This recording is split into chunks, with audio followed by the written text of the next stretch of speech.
ನನ್ನ ಹೆಸರು ಭೂಮಿಕಾ ಅಂತ. ನಾನು ಇಲ್ಲೇ ಬೆಂಗಳೂರಲ್ಲಿ ಇರೋದು. ನನಗೆ ಯಾರೋ ಹೇಳಿರೋ ಪ್ರಕಾರ ಆಕ್ಚುಲಿ ನಮ್ಮ ಮಮ್ಮಿ ಇಲ್ಲಿ ಬಂದು 21 ದಿನ ಕಾಯಿ ಸಂಕಲ್ಪ ಮಾಡಿದ್ದಾರೆ. ಅವ್ರಿಗೇನೋ ಒಂದು ಪಾಸಿಟಿವ್ ವೈಬ್ಸ್ ಬಂದಿದೆ. ಸೊ ಅದಕ್ಕೆ ಅವರು ಇಲ್ಲಿಗೆ ನನ್ನನ್ನು ಹೋಗು ಅಂತ ಹೇಳಿದ್ದಾರೆ.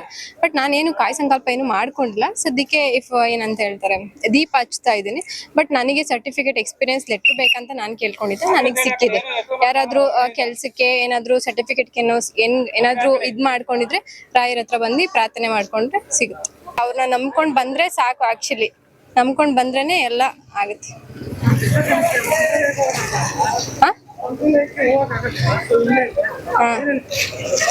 ಅದೇ ಮಂತ್ರಾಲಯಕ್ಕೆ ಹೋಗಕ್ ಆಗುದಿಲ್ಲ ಅಂತಂದ್ರೆ ಇವಾಗ ಯಾರಾದ್ರೂ ಬಡವ್ರು ತುಂಬಾ ಇರ್ತಾರೆ, ಅಲ್ಲಿಗೆ ಹೋಗಕ್ ಪರಿಸ್ಥಿತಿ ಇರೋದಿಲ್ಲ.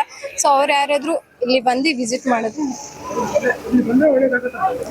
ನಮಗೆ ಒಳ್ಳೇದಾಗಿದೆ. ಅದಕ್ಕೋಸ್ಕರ ಇದ್ ಮಾಡ್ತಾ ಇದ್ದೀವಿ. ಯಾರಾದ್ರೂ ಕಷ್ಟದಲ್ಲಿದ್ದಾಗ ಅವ್ರು ಬಂದು ಸಂಕಲ್ಪ ಏನಾದ್ರು ಮಾಡ್ಕೊಂಡ್ರೆ ಅದು ಈಡೇರುತ್ತೆ.